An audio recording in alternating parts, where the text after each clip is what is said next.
Welcome to Kevin Deal Photography, where I take you on my journey through photography. On today's episode, we're going to be doing an in-depth review of the Profoto Connect trigger.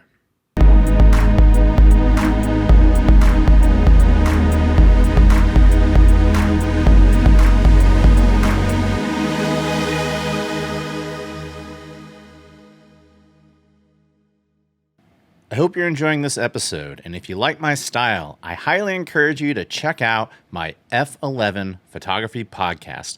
It's a weekly podcast where we discuss all in-depth things photography related. I'll leave a link in the description below where you can check us out on both Apple and Spotify, but now back to today's episode. Welcome to today's episode. If you're not familiar with Kevin Deal Photography, we do gear reviews, tips, techniques, and tutorials, and sometimes we dive into film. If any of that sounds appealing to you, click the subscribe button below. So if you're watching this video, chances are you're in the market for a Profoto lighting system, or maybe you're just curious, or maybe you're one of the Godox Westcott people who likes to hate watch Profoto videos and end up in the comments.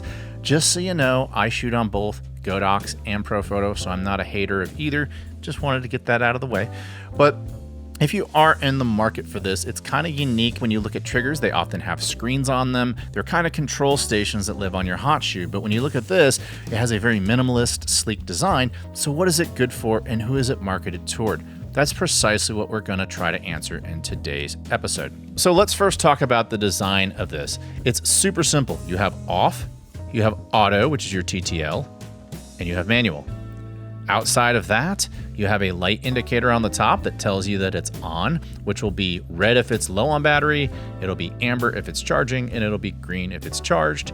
You also have a USB-C port on the side, which allows you to charge the unit. The only other thing to remark is that there's this little latch release right here, but that's really it. That's the design of this trigger. So you may be asking yourself, well, how do you control multiple lights? How do you compensate for things, etc.? Well, you're gonna have to use the Profoto app, which you can download for free at all major app stores. And that, of course, requires you to have your phone handy with you on all your shoots. Now, chances are you're gonna have your phone on you anyway, but for a lot of you, that's already a deal breaker up front because you probably want to have some sort of a central command on your hot shoe where you can see everything in front of you. Another thing to remark is that it does come in all major mounts: Canon, Fuji, Sony, Nikon, etc. And I actually purchased two of these with my own money for Canon and Fuji, and I'll get into the reasons why, but I do want to be transparent when I do purchase things with my money or when manufacturers send me things to review. In this case, I was not sent anything by any manufacturer. I just went ahead and bought this, and I'll get into the reasons why later in today's episode. Let's take this Profoto Connect out into the field. Let's test it out. Let's see who it's good for, who it's not good for, the pros, the cons, etc.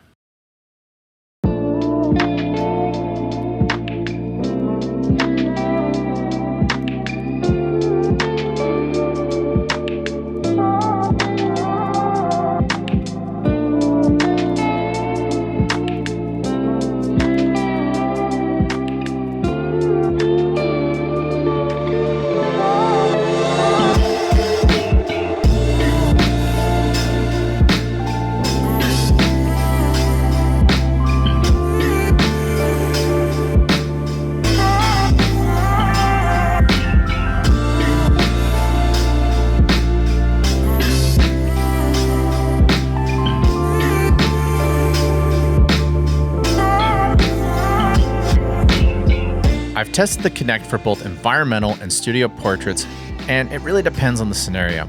In some scenarios, it's the perfect companion. In other scenarios, it creates more problems than it solves. Not having a screen really alters the way I shoot and think. On one hand, I can't control individual parameters of lights without either busting out my phone or controlling it from my camera. On the other hand, not having a screen to distract me puts more of my focus on the subject rather than the distraction and anxieties of constantly looking at my trigger. When I shot in manual, I found it was easier to just walk over to my light and adjust the knob with my hand. Unless the light was out of my reach and super high, I didn't really see any benefit to using the app. In TTL, if I needed to do exposure compensation, once again, I found myself not using the app and instead reprogramming a button on one of my cameras. I found that minimalism really favored minimalism. If I'm using a singular light and I'm dialed in, Connect was a really great benefit. However, when I was in a complex setup and I needed to dial in the lights individually, I found that the Connect wasn't a benefit. So let's talk about it. Okay, so we use this out in the field. Let's talk about what we liked about it and what we didn't like about it. So let's talk about the pros right off the bat. One of the things I like about the Profoto Connect is that it is a very low profile. It's very light, and so it doesn't put a lot of strain on the hot shoe of my camera. When you put things like speed lights on hot shoes and all that, sometimes they can break the hot shoe, and that's obviously bad. You don't want to put pressure on your hot shoe. Even low-profile Godox triggers are pretty tall, and they're so tall that you really can't store them in your bag. That's just a lot of pressure to put on that hot shoe. Obviously, everything is more centralized, more centrally located as far as weight distribution on the Profoto Connect. And so for that, if you really wanted to, you could just leave it on your camera on the hot shoe and store it in your bag. And I find that to be a pro because it lets me know where it is. Another great thing about this trigger is that it simply works. It has only 3 modes. When you put them in those 3 modes, off, auto, and manual, it goes to those modes. It works in those modes. And so for that, it does a really great job. You don't get any misfires when it's in its mode and it's on and it's connected. The battery life on it is fantastic. I can do 4 or 5 shoots a week on it and then recharge it once a week and I'm good to go. I've never actually run the battery to the red indicator. It's always been charged at least a little bit. And so for real world use, I mean, who out here doesn't charge their batteries at least once a week if you're a working professional? And so being a working professional, having only to charge my trigger once a week, to me, I think that's perfectly acceptable. And so I'm going to put that under the pros. The app works just fine. It's super simple. It mirrors what you see on the back of your light. You see what stop you're at, 10 is twice as bright as 9, 9 is twice as bright as 8, etc. When you're in TTL mode, you also see the compensation. And so it's super easy to assign. I'm not going to do a review on the app. Maybe I'll do that in another video, but I am telling you that it's super simple to connect both your light and your trigger and then use the app as an intermediary to help them communicate. All professional devices have adopted the Type-C USB connector, and I'm happy to report that this has that Type-C connector, and so because it has the Type-C connector, we have to put that under the pros. Type-C charges faster, it's smaller, it's an easier profile to work with. It's not that gigantic Type-A or one of those micros that you don't really see anymore because they're from 2007, and so it gets with the times, and for that, I'm going to put that under the pros. Yes, I did say that it is simple to use, but it's simple to use in simple scenarios. If you find yourself using 2, 3, 4, 5 lights, multiple light scenarios, and you want to make a small micro adjustment to a singular light, you can't do that quickly without walking up to the light or opening the app and controlling it from there. And you're like, well, you have the app on you at all times. Yeah, but when I pull my phone out, my phone has to look at my face and scan my face. So I have to swipe up or whatever, has to scan my face. Or if you have some sort of a thumb or fingerprint opening mechanism on there, you have to do that first before the app opens. So there's always going to be some sort of a latency, some sort of a delay between you making immediate adjustments to your lights. And when you're in the flow of a session, that may not be compatible with how you work. And that's definitely not compatible with how I work in a multi-light setup. I'll get into the reasons why I still bought it, but if you are somebody who uses multiple light setups, I actually recommend that you either go up to the Connect Pro, which I don't particularly like the size of, or buy the older Air TTL remote, which you can find for about $200, $250 on the used market, because I actually think that that's a better remote for somebody who's doing multi-light setups over this Profoto Connect. So because it's such a pain to use the app, in manual mode, I find myself just walking up to a light to control the light, or in TTL mode, on my camera, I assign a button on my camera to flash exposure compensation. Well, while that does work and that is great, I now have a button assigned to something that I could be assigning to something else. And so when you're thinking about your ergonomic setup and how you use your camera, when you compare the Connect, which doesn't have a screen, which doesn't have a compensation dial or button built into the trigger, and you compare that to any other company's trigger, pretty much any other trigger on the market has some sort of a screen with an exposure compensation. And therefore, all of those triggers have an advantage over this trigger because in those triggers, you don't have to assign a button to your camera to pull up your exposure compensation at the camera because you can just do it at the trigger. And so that's something to keep in mind, is that if you don't have the available real estate of buttons in your ergonomic setup available to assign to that, now you're going to have to go into your menu and you're going to have to find the exposure compensation of the flash and then adjust it in the camera that way. So that's a big disadvantage in my opinion, depending on your scenario. Another thing that I don't like is that there is a latency from the time that you switch from off to auto to manual and the time that that actually starts communicating with the flash unit. So right now I have it in off. I'm taking a picture. You can hear my picture taking, right? It's in auto now. Now it starts flashing. So there's like a 5-second delay right there between the time that you turn it on and the flash actually starts going. So if you're in a scenario where you're like, oh man, I need to start going, you're not gonna be able to do that with this. And it also works the other way. So I'm in auto right now. It's now off. It's still flashing. About 5 seconds later, it starts to actually be off. So there's a latency between the time that you switch things and the time that things actually start happening, and that's kind of a pain. Another thing, and this is obviously a first world problem that I have to deal with, but as I mentioned, I own a Fuji and I own a Canon version of this unit. So can you tell which one is for which? Here, let me get it up close. Can you tell?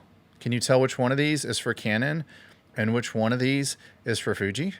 Of course you can't, because it doesn't tell you anywhere except really close. I'm gonna probably have to get my macro lens out. I'm at my minimum focusing distance. Right above the certifications, you can kind of see where it says for Canon and for Fuji. I'll zoom in.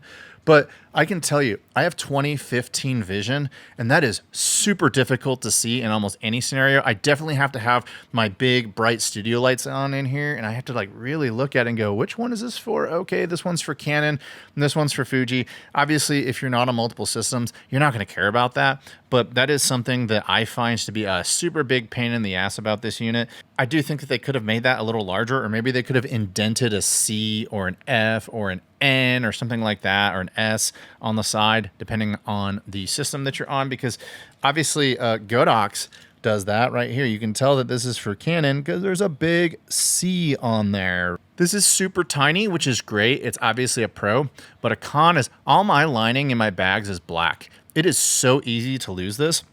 And if it falls, like you can kind of hear it. It's kind of got that hockey puck feel to it. So maybe if it hits a rock just right or something, it falls out of your bag, you'll hear it hit it. But obviously something like this Godox, you know, it's made of that kind of more hollow plastic, so you'll actually hear something if it falls out of your bag. I'm just saying that this could be very easy to lose. So you do need to find a special spot to store it in your bag or leave it attached to your camera, because it's obviously low profile and it doesn't get lost if it's attached to your camera. That leads me to my last point is this a good value? I would say for the majority of photographers out there, even the majority of photographers who shoot on Profoto, I would say this is not a great value. So why did I purchase two of them? Because I feel like I am the target market that works best for this product.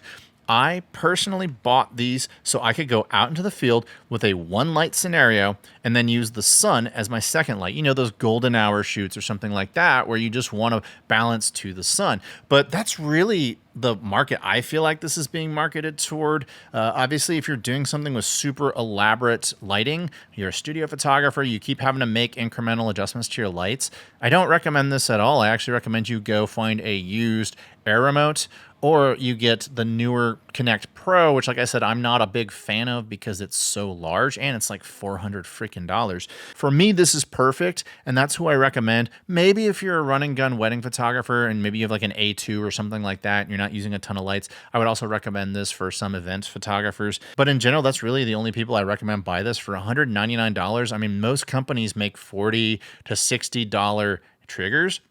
Profoto, of course, makes $200 to $400 triggers. And so I can't say it's necessarily a great value. Of course, if you're in the Profoto ecosystem, yeah, this is cheap for the Profoto ecosystem. But for the rest of the freaking lighting market, I'd say it's definitely not a cheap product. That does it for today's episode. I hope each and every one of you got something out of today's episode. Do you have the Connect? If so, tell me about your thoughts in the comments below. Are you in the market for a Connect? Are you still going to buy it after this review, or are you going to skip it? Tell me about that in the comments below.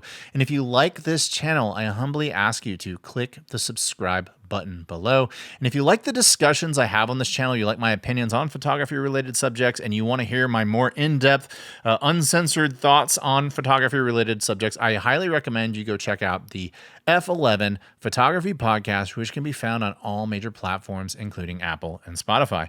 And until next time, I'll talk to you soon. Bye.